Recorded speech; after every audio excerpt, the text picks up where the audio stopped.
you. Okay, can everyone? Yeah, I think I'm audible. I hope we have some people on the Twitch stream with us. If you can't hear me, let me know. I think I'm getting good signal into my computer here. Also, feel free to type any questions into the chat. The people in the room maybe we'll save our questions for later. Thanks, everybody. I'm glad to hear it sounds good. I'll be doing this. This lecture was pre-written. It's not like I'm going to burn through the text, and then, again, we can take the discussion afterwards, hopefully. So, in a lecture in January 2020, hosted by the webzine New Models, Media Theorist Cave talked about how the visual spectacle of modern video games and 3D graphics connects to the destruction of the ecosphere. Contemporary games like Red Dead Redemption 2 and Far Cry 5. Here are some ads, sponsored. Contemporary games like Red Dead Redemption 2 and Far Cry 5, have received high praise, particularly for their stunning rendition of nature. These games portray natural landscapes both realistically and with the drama of romantic landscape painting. At the same time, Cave describes a sense of grief in the contradiction that these games portray ecologies that are increasingly being destroyed, and that the games will soon stand as monuments to an environment that will be lost forever. This put words to thoughts I've been having about my own artistic practice, how my interest in technologically mediated art can be justified in an age where we're beginning to wake up to the politically unethical and ecologically unsustainable aspects of tech. The technology used to produce the stunning visual ecologies that Kate speaks of can't be separated from the economic and productive systems that are driving the destructions of the real ecosphere. From the minerals and materials used in gaming hardware to the energy expenditure of production, distribution, usage, and the difficulty of recycle, the video game industry, as most modern consumer electronics, has a huge environmental and human cost. Another talk held by Anja Höfner and Nicolas Gounod at the Chaos Computer Club conference in 2019 was titled "Degrowth is Coming, Be Ready to Repair." Degrowth is an environmental movement that, in brief, proposes that an economic growth is not ecologically sustainable. This means, amongst other things, that it's not enough to switch production to green commodities. Primarily, us in the global north need to produce and consume less. In their talk, Höfner and Gounod discuss how degrowth and sustainability can be encouraged in the realm of digital tech. For example, the concept of right to repair and modularity, which means designing machines where the user can easily switch out old or malfunctioning parts. While performing advanced repairs on computer hardware can prove difficult for amateurs, repair of longevity could also mean finding ways to retain the use of outdated computers. For example, writing new software for old machines. Nicolas Gounod also underlined the importance of understanding hardware as well as software to be able to ensure the longevity and sustainability of digital media. New media art, video art, and games, whether distributed to the audience's homes through the internet or broadcast at a specific site, such as a gallery, all rely on electronic devices to reach their audience. In the shadow of the climate crisis, we've gotten more aware of the environmental and political impact of our machines.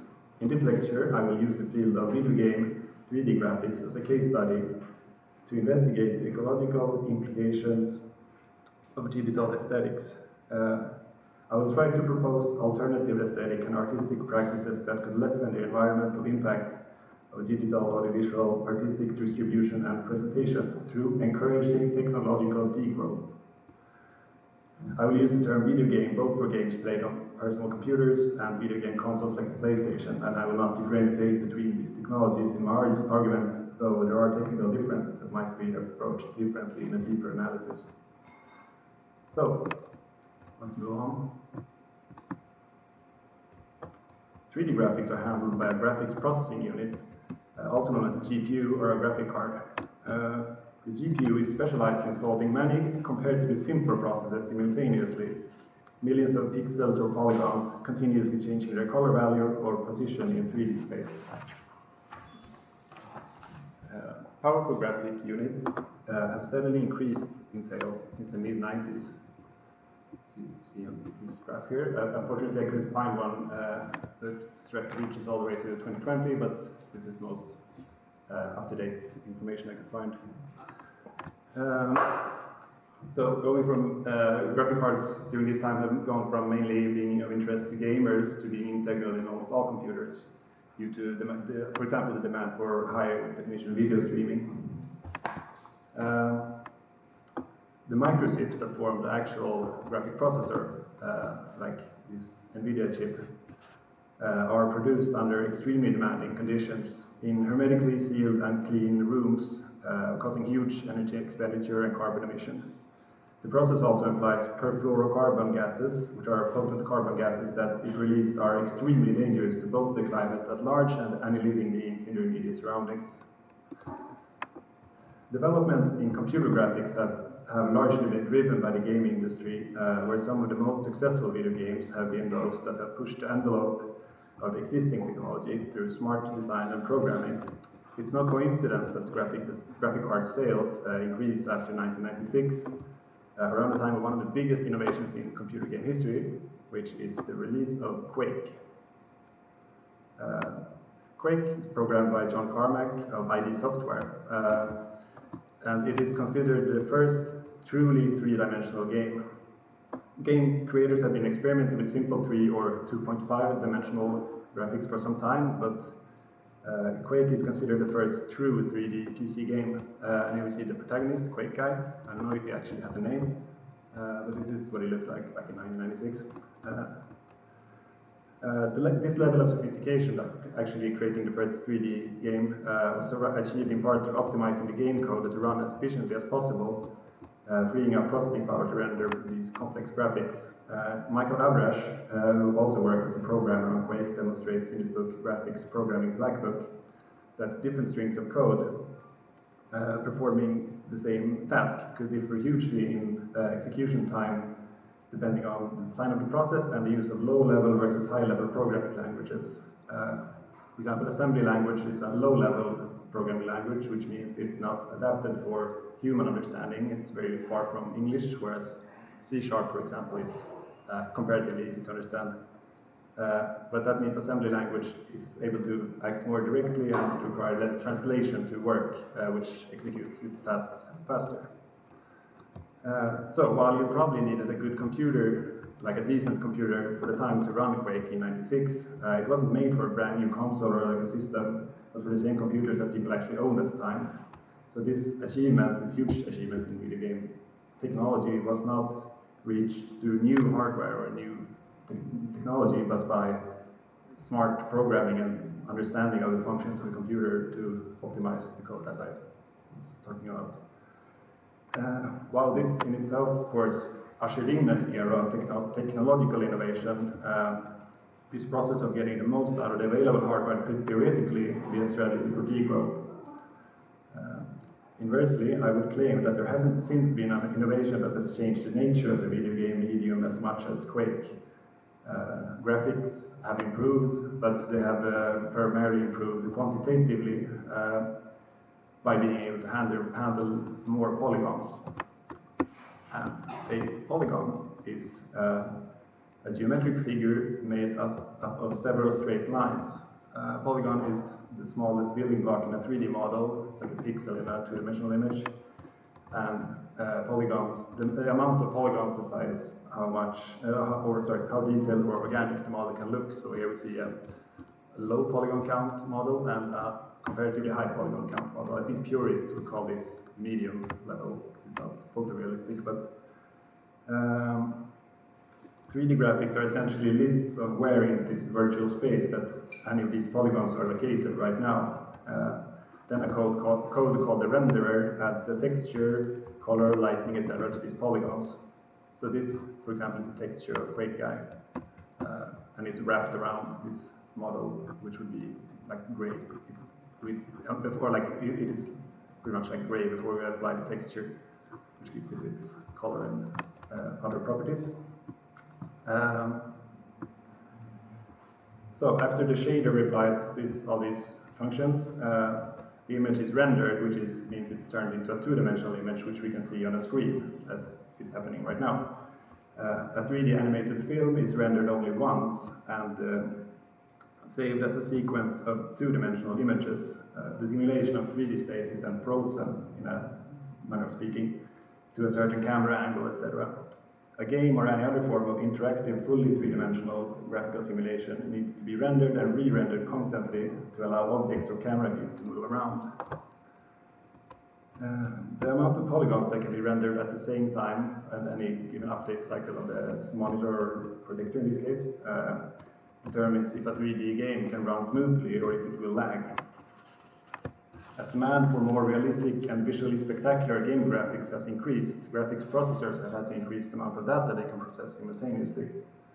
New graphics processors have to be manufactured, shipped, and sold to gamers to replace their old units.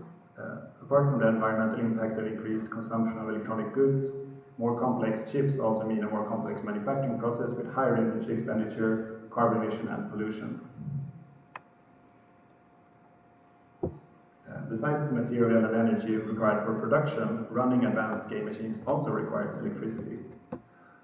A study published by the journal Energy Policy in October 2013 tried to compare the electricity consumption of the gaming consoles available at the time. The researchers noted difficulty in comparing power consumption of different game consoles due to the many different modes of usage available, but averaging data from different sources points to gaming being one of the most, or being the most power-consuming activity. As you can see here, gameplay is, it's out of context, it's kind of hard to understand, but the ratio of gaming is higher than all the other by about at least a quarter.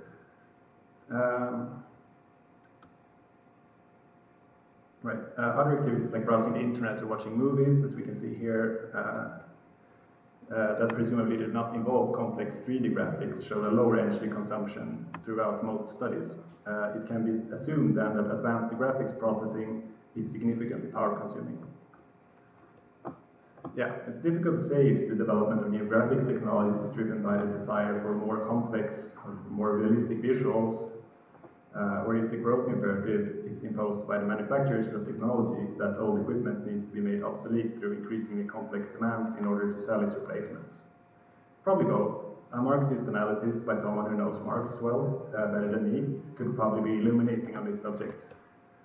The game industry, like a lot of the tech sphere, has been notably bad or unwilling to take responsibility for social and environmental issues, and largely seem to think that bigger and better tech is always good. So, as I stated before, video games have always driven innovations in computer graphics, but at the same time use different strategies to cover up or work around limitations of available technology. An example of this is the psychological horror game Silent Hill, which came out for the PlayStation in 1999. Sorry, I'm out of sync with my map here, so just give me a second to move.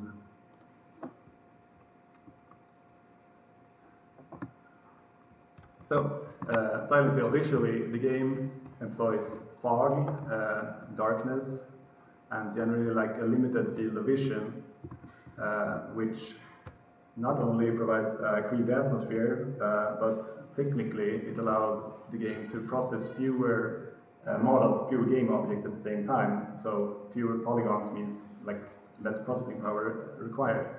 So at least in the first game, which is shown here, it's confirmed that this was a way for the developers to work around the limitations of the available technology at the time. But it also doubles as an aesthetic choice, because, I mean, it's a horror game, it's darkness and fog is quite fitting. And also, it even turns into a gameplay feature because the player is forced to rely on this low lighting sources to navigate these spaces, and there may be enemies lurking in the darkness and so on. I mean, in their time, these kinds of design workarounds, no doubt, also like Quake, contributed to the prevailing trend to quantify graphics and to increase society has progressed past the need of Quake. So I'm reading comments from the Twitch now. We got some people tuning in. In their time, these kinds of design workarounds no doubt contributed to the prevailing trend to quantify graphics and to make games bigger and more detailed.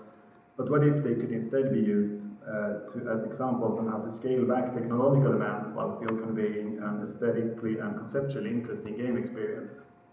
The designers of the original Silent Hill games drew on artists such as Andrew Wyatt, which is side by side here with that screenshot from the first game, and Francis Bacon.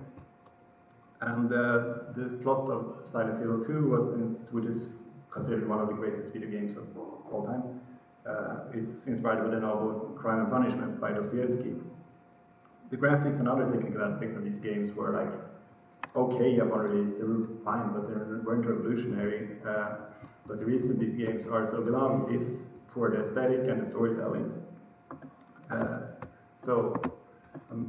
Part of my proposal is that can a turn towards strong storytelling and carefully crafted game aesthetics provide a transition away from constant technological and graphical innovation. Moving on. I'm finding it hard to actually follow the Twitch chat, so if any of you have written any questions that you want answered, we might have to repeat them afterwards. Another beloved PlayStation game is, of course, Hideo Kojima's Metal Gear Solid from 1998. This game is considered a classic in no small part due to its immersive and ambitious story. One of the most memorable scenes in the game is the death of this character, the enemy boss Sniper Wolf. Metal Gear Solid was remade in 2004 with the same gameplay and the same storyline, but significantly upgraded graphics, which is seen here. I think it was released for the Nintendo GameCube, but I'm not sure.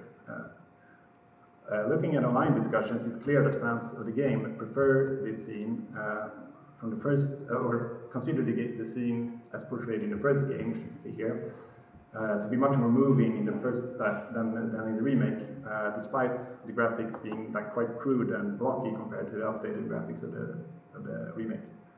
The main reason cited for this is Kazuki Muraoka's highly emotive soundtrack, which is not included in the remake.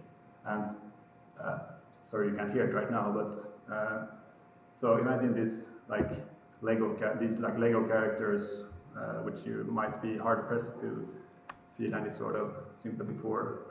But imagine like bawling your eyes out in front of the TV to this scene. And so in my research, I've chosen to focus mainly on audiovisual storytelling and graphic aesthetics and like the kind of things that can be applied to non-interactive media like film or video art, but more like game-oriented studies and ludology can also be important in understanding video game aesthetics.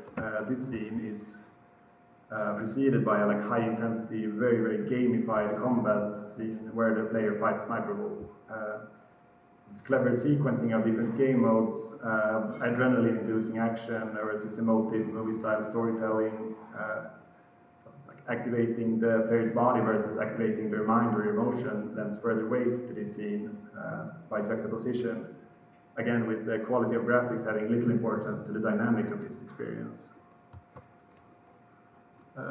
So there are, of course, also examples of contemporary creators returning to primitive graphics as an aesthetic choice. This primitive or simple 3D is often referred to as low poly and has become a sort of retro trend amongst indie game producers in the same way as like 8-bit Nintendo Mario Brothers graphics was a few years ago.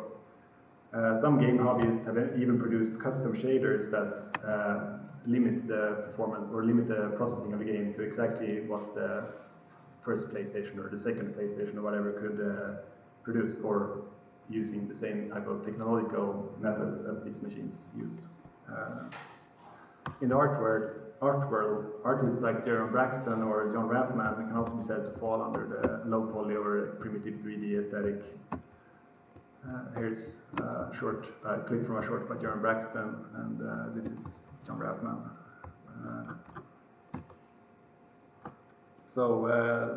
These creators, I think both in the art world and in the game world, this is probably mainly like an aesthetic purpose. and not an ecological one, but it should be true in most cases that working with this style of animation or aesthetic requires less processing power, less memory, and allows for the use of, or allows for the reuse of old computers, for example, or for simpler or cheaper equipment to be used to produce the works.